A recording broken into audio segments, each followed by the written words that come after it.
Hey everyone, in today's article review, I am looking at Colombia, soda sales, industry, sugar taxes, all of it.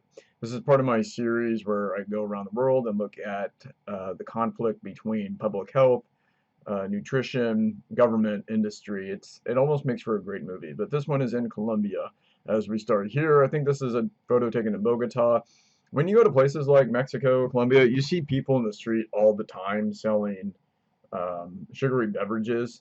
So I know when we talk about sugar taxes and we talk about taxing the industry, it's not just the corporate executives that are affected. It's people like this guy on the street selling you sugary beverages. They don't really care that these are not very healthy drinks. That one bottle right there probably has 50 grams of sugar. This guy doesn't care. This guy's just trying to survive. Keep that in mind. You see all sorts of people hawking unhealthy things on the streets like churros if you're in Mexico, or donuts, or I forget what it's called, but it's like this big block of like sugar and nuts. I forget what they call it in Mexico, but you like break it into pieces. It's so good. Very unhealthy, very high in calories. Probably shouldn't eat too much of it, but the people who are selling it are just trying to survive. Just keep that in mind. So in this story, which takes place in Colombia. They're talking about Esperanza Cerrone, I think that's how you pronounce it. And she is a professor and she's an activist and she's trying to limit the consumption of sugar in Colombia, because even places like Colombia, even like, I hate to use this word, but third world countries, even they're getting fatter because they're drinking a lot more soda, they're eating out more, they have a lot more fast food. If you haven't already, go back and watch my previous videos on KFC in Ghana and Nestle in Brazil. I mean, this is just a natural phenomenon. As societies get richer, they have access to more food, and usually that food isn't the healthiest option. Usually it's very high in calories and it's very convenient. Because as people get richer, they value convenience more. You know, they don't want to spend all their times in the kitchen. She is the head of an organization called Educar Consumidores. I think it's just an activist group or whatever.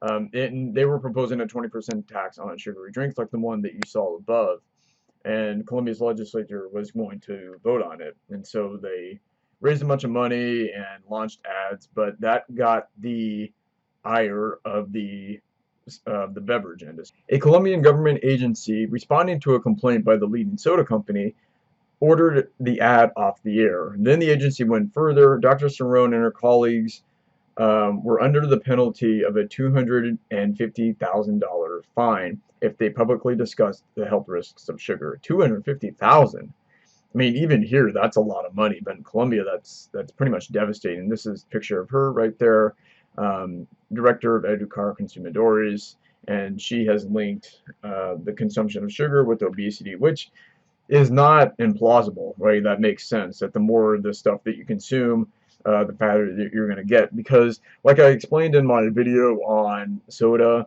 liquid calories just don't do the job. They don't make you feel satiated, and I don't think that's the point. The whole point of drinking a sugary beverage is to make you feel better and to give you a perk. It's not designed to replace solid food. This is why liquid diets usually don't do that well, and this is why juice diets end in disaster most of the time. I don't recommend them. So what happens is people consume these beverages and they still feel as hungry as they did before, and they consume all the solid food that they were going to consume, but now they're adding a bunch of sugary beverages on top of it. That's why people are getting obese. This is a nice summary of the situation. The battle over taxing sugar-sweetened beverages is becoming one of the world's most ferocious policy brawls, a clash of science, politics, and money in dozens of countries. I would also say the livelihoods of a lot of people that these companies employ. A lot of, like I said, a lot of people are selling this stuff not because they think it's the greatest thing in the world, but because it's the easiest way for them to make money. It's all about survival. And then you add nutrition, then you add public health, and this is why this is one of the most ferocious policy brawls in the world, as the New York Times likes to call it. I mean, who would have thought that the conflict over sugar-sweetened beverages would be one of the most ferocious policy brawls in the world? We're talking about soda here. In the United States, the industry has spent at least $107 million at the state and local level in the last 10 years to beat back soda taxes and beverage warning labels. I don't know if you've noticed, but the soda industry, one way that they've kind of hedged this this threat is to put calorie counts, nutrition label right on the front of the bottle. I don't know if you've noticed that, but when you pick up a bottle, so I don't have one here, but it'll tell you the number of calories, the number of grams of sugar, the amount of sodium inside that bottle. I don't know if that really helps, or if the soda industry is just trying to show that they're doing something to combat obesity and sugar consumption. Another thing that they've done too is that they've added more products to their lineup. They're not just selling soda anymore. It used to be Coca-Cola only sold Coca-Cola and maybe Sprite or something. Now they're selling tea. Now they're in the sports drink market. Now they're selling different types of plant milks, coconut water. What else can you sell these days? Maybe even coffee. I'm not sure, but they're selling a lot more than just the soda beverages. And now they have diet versions and light versions, which I don't recommend either because they've never created a diet soda that tastes like the real thing. I can tell. If you give me a can of regular Coca-Cola and a can of Diet Coke, I can tell the difference. Trust me, I'm drinking enough of that stuff to tell you that it's not the same. But at least they're trying, right? I can tell you there is a difference between Diet Coke and regular Coke. I'm drinking enough of that stuff to tell you the difference, but at least they're trying. And just to show you that soda taxes are not exclusive to the United States or even Colombia, um, keep in mind that soda taxes have been proposed everywhere. The experience in Colombia may be the most extreme, but a juggernaut of industry opposition has killed or stalled soda taxes in Russia, Germany, Israel, and New Zealand. So that's pretty much every continent. The idea is gaining momentum. Such levies have been enacted in 30 countries, from India to Brunei. Can most people find Brunei on a map? Probably not. But even there, even in places that you don't even know exist, they have soda taxes. More than 1 billion people now live in places where such taxes have driven up the price of sugar-sweetened beverages. So if that's the case, why don't we study what the effect of these taxes have? I think that's really hard to determine, whether people are buying less of it because it is taxed, and if they're not drinking that, what else are they drinking? Because a lot of times these taxes discriminate between different products. They only tax soda, and that's it. They don't tax all the other stuff. They don't tax the sports drinks. They don't tax coffee. They don't tax the other drinks that have sugar in them. My question is why? Why would you not tax those too? Latin America has surpassed the United States as the world's biggest soft drink market, according to the WHO, with sales of carbonated soft drinks doubling there since 2000. While they have declined here in the United States. I think part of the reason why is because the United States is at a different point in the development curve. So soft drinks really took off in the late 19th century, early 1900s, and especially after World War II. That's when the United States then was at the same level of development that Latin American countries are at now. And people didn't care about their health as much. People weren't watching their weight. People weren't trying to lose weight. People weren't going to gyms. People weren't going to Whole Foods markets. They weren't doing any of that. They were just drinking what tasted good. And back then, the attitude was better living through chemistry. You know, all of these new products were seen as modern marvels. Now we see them as like toxins to some extent. Although even I think that's a little extreme. Latin America is in the same place. They're growing. They're getting richer. People have more access to money. So now they're drinking a lot more soda.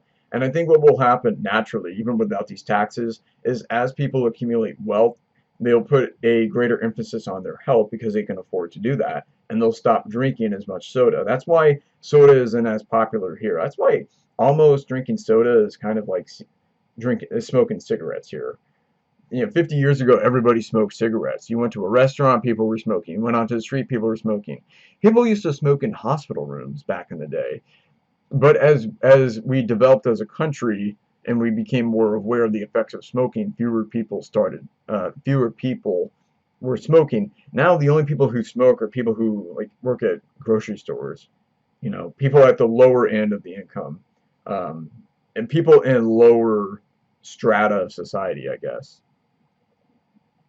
The beverage industry asserts that soda taxes unfairly burden the poor, causing higher unemployment, and fail to achieve their policy goals, reducing obesity. Let's see. So they do have some studies. Studies of soda taxes have shown that they lead to a drop in sales of sugar-sweetened beverages, or SSBs, a 10% sales decline over the first 2 years of Mexico's tax.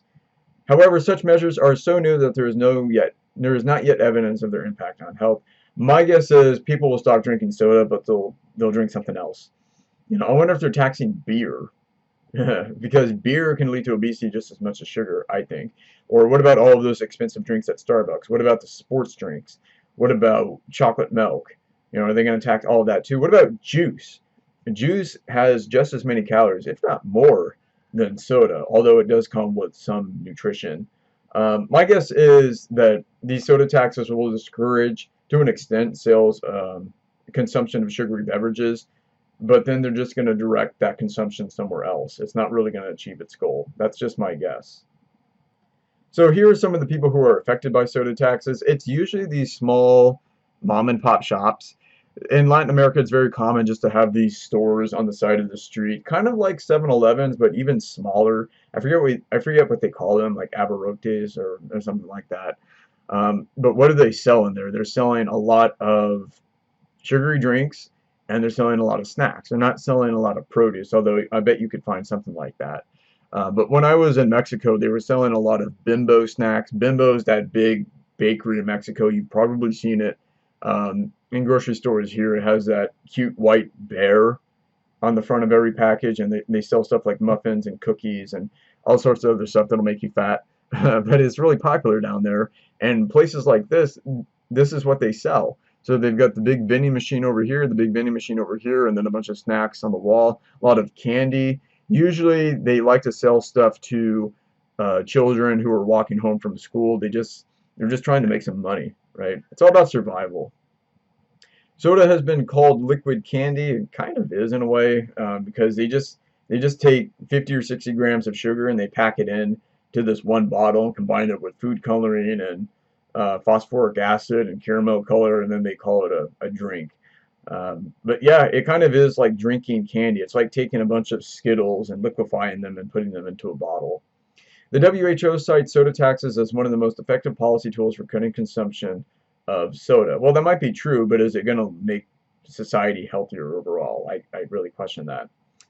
Let's see. An expert from Australia said taxes on soda were low-hanging fruit in the fight against obesity. I find that a lot of people who are advocating for this are in academics, or in academia, I mean. Um, I think they feel like they know how to run society and how to control society, and they want to tell people how to eat. But it's not people like this professor in Australia who are affected by soda taxes. They don't drink the soda. They can afford the tax if they wanted to drink it. They have other options.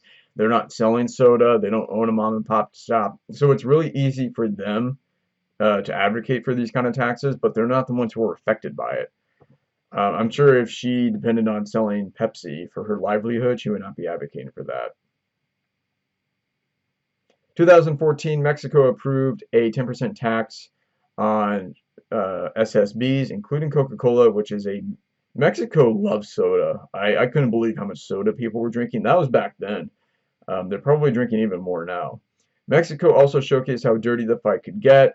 Numerous advocates of a proposal to double Mexico's tax to 20% received strings of upsetting and fraudulent texts from unknown numbers. That's kind of spooky. But if they were advocating to double it to 20%, does that mean the 10% tax wasn't doing the job? I would like to know. In Colombia, soda is often cheaper than bottled water, which is crazy to think about. And that's another point to consider. If you tax soda and now people have to drink bottled water, now they have less money. I don't think the way to help the poor is to eliminate the option that they would choose. That just seems kind of obvious. If that's what the poor are choosing, then let them choose that. Um, if they're willing to sacrifice their health to save a few dollars, which I don't recommend, but I'm not in that economic situation either. Maybe I would if I were only making $10 a day. I don't know. Maybe I'd be making different choices. Sales volume of carbonated drinks in Colombia has climbed more than 25% over the last 15 years, but fell in the United States at 12%. Again, because the United States is richer and we have access to different types of drinks and we care about our health more and we have access to gyms and personal trainers and all these other services. Post-Tuban, which is this large conglomerate and a distributor for Pepsi in Colombia that owns sugarcane growers, sugar mills, and a large media company, has helped disseminate the anti-tax message. So again, now you have big business, and then you have all the vendors, and then you have the consumers. So this is why this is such a contentious battle. I thought this was an interesting quote from Deanna Guarnizo, a lawyer with De Justicia, a rights group that helped promote the soda tax. Listen to this. We are an organization that had dealt with peace, violence, land reform, and gross injustice because Colombia had been dealing with this decades-long civil war. Another story. But suddenly we had the luxury to talk about what mothers are putting in their children's lunchboxes. And this is my point, that these problems tend to resolve themselves over time as countries develop. So as they stop the wars and people get richer, they tend to consume less of this. This is why I think this whole fight is a waste of time, because as you and I move into higher strata of society, we consume less of these beverages. Why? Because we know that they're not very healthy. We're aware that they're not healthy, and we can also afford to buy healthier alternatives. And even if we do consume these beverages, we have measures to counteract the negative health consequences. The poor don't have that. So the poor drink it, they don't go to the gym, they go home, they watch their favorite soccer game or whatever, and then they just get fatter. Then they're the least able to afford the health care that they need. My point is that fighting sugar and proposing taxes is kind of a luxury. Um, it's not something that third world countries really have the luxury of doing because a lot of people drink them because they're cheaper and they like them. So the obesity rate in Colombia has tripled since 1980 to 19% of adults. That's in Colombia. Wow. The fastest growth had occurred among Colombian youth from ages 5 to 17 because they're stopping on the way home from school, stopping at those mom and pop stores and buying soda. Um, each year, 4,000 people aged 30 to 70 die from obesity-related illnesses like heart disease. 4,000 people, that's not a lot. I mean, Colombia is a country of 57 million or something like that. It's not a small country. The fact that only 4,000 people are dying each year from this stuff tells me that maybe this is not the best use of time and resources. Yeah, 4,000 people, that's sad, but how many people have died of starvation in the last 50 years in that country? Probably a lot more than 4,000. How many people have died of war? How many people have died in car accidents? How many people have died of old age? How many people have died because they fell, broke a hip, and they couldn't recover? Probably a lot more. Here's my favorite photo of all. Here's the beverage aisle at a grocery store. I mean, look at Coke, man. Coke's just killing it here. Coke, Coke, Coke, Coke. There's like a stray Pepsi bottle down here. And then there's some Fanta, which is a German beverage manufacturer. You've got Canada Dry. This looks very familiar. This actually looks like the grocery store that I go to, but I go to grocery stores in California, not in Colombia. This is exactly what you find. You find various sizes. So you've got your 1 liter bottle, you've got your 2 liter bottle, you've got your cans up here, and this is what she's choosing. My point is, if this is what she wants, this is what she should get. And she shouldn't have to pay a 20% tax on it. I mean, what's she gonna do? Like, oh man, this is 20% higher than it used to be. I'm gonna go drink this water over here. Something tells me she's not. She's just gonna drink something else. I think Dr. Cerrone is well-intentioned, but I just wish people like her would leave everybody alone. I know they want to make society better. I know they want people to drink less soda. I know they want to combat climate change. I know they want people to smoke less and have access to better water. I don't think they realize, though, that the way out is through economic development. Economic development solves a lot of these problems. People have access to more potable water, cleaner water. The environment improves. People get healthier. They drink less soda. They stop smoking. I, I think wealth is pretty much the answer to everything, but I'm not going to convince activists like this that that's the case. Opinion polls show that 70% of the public embrace the tax. I'm not sure, because what people say and what people really believe are two different things. If you ask people if they want higher taxes, they say yes. But when push comes to shove, a lot of times they say no, because then they have to pay for it. Or if you ask them if they want, free healthcare, free college tuition or whatever, most people are going to say yes. But then when they're actually asked to vote on it, and you show them the taxes they would have to pay, a lot of them say no. So not too sure about these opinion polls. And then here is a picture of a worker with your organization passing out information on what's a healthy diet. Again, as countries develop, they just become more aware of healthy eating and what healthy eating is. And it's all about awareness. That's the whole point of this channel. But in order to be aware, you have to have a certain level of wealth to be aware of that. If you're just trying to scrape by and you're just trying to survive, you probably don't care too much. It's not your biggest priority in life. Then it goes in to talk about Postobon, or Postobon. It's a unit of one of Colombia's largest and most respected conglomerates, OAL. I'm not even going to try to pronounce that. And it has a raft of companies that own a soccer team, an insurance company, and the dealerships that sell Chrysler vehicles. It is a storied brand that sells a rainbow of homegrown drinks, best known as including a cola called Colombiana and Manzana Postobon, an apple-flavored drink. So here's a truck selling all of its products. Kind of reminds me of my days in Mexico when you had trucks going around selling gas and water. But so here's another worker. Here's another worker who would actually be affected by these kind of sugar taxes, because these sugar taxes aren't going to affect just the executives at these companies. It's going to affect these people too. I just wonder if organizations like Dr. Cerrone understand that there's this whole like trickle down effect, that when you put a tax on a product, it affects the vendor, it affects the distributor, it affects the producer, it affects the consumer. It has a whole bunch of economic consequences. And if it doesn't work, I wonder if they would be willing to repeal it. That's another problem with these kind of public measures, is that they never get repealed. Then here's a picture of another mom and pop store. Look at what he's selling. I don't even know what he's selling up there, but he's got cigarettes, he's got sports drinks down here, and he's got soda, and he's got some chips.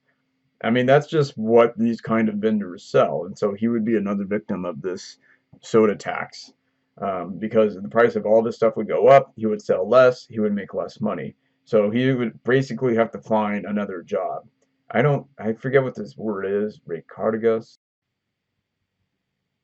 Then the rest of this article is about how the conglomerate Postobon intimidated Dr. Cerrone in her office and sent her a bunch of creepy emails and text messages and threatened to fine her up to $300,000 if. Then they hacked her computers and her phones, and her laptops wouldn't work and she couldn't get an internet connection. It's actually kind of creepy what happened, but it goes to show you how much is on the line. And when money is on the line, people start to behave differently. Then the industry attacked one of the leading newspapers, El Espectador, which published articles about this. Apparently what happened is that they have a bi-weekly commentary called La Puya, and they talked about tax opponents and the science and the risk of excess sugar. So they published this video, and they got a bunch of heat and threats and warnings from the beverage industry.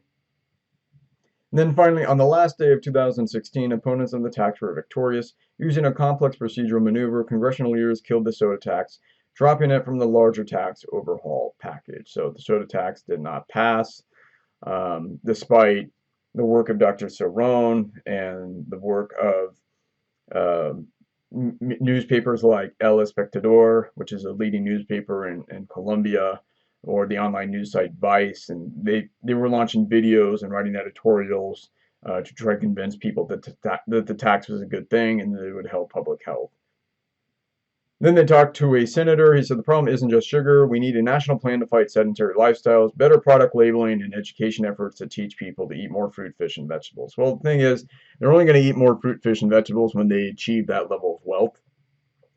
Right now, maybe they just don't care. I don't think the best way to help the poor is to tax the products that they choose to buy. That to me makes no sense.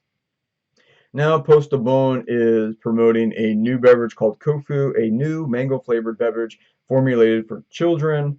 It has added vitamins and minerals, and it would promote cognitive development, strengthen immunity, and promote healthy bones. Probably not. Let's see. Post-Avon said it would spend $120,000 to evaluate the initiative, which would provide free kufu to thousands of poor children. However, one juice box contains 13 grams of sugar, more than half the daily recommended level for children. So, what are the lessons from this? I think soda taxes really just are not worth the effort. Honestly, they divide society, they divide people politically, they create a lot of hostility between business and these organizations like Educar Consumidores. They really just split people. Nobody can agree on it. Poor people end up paying more for the beverages.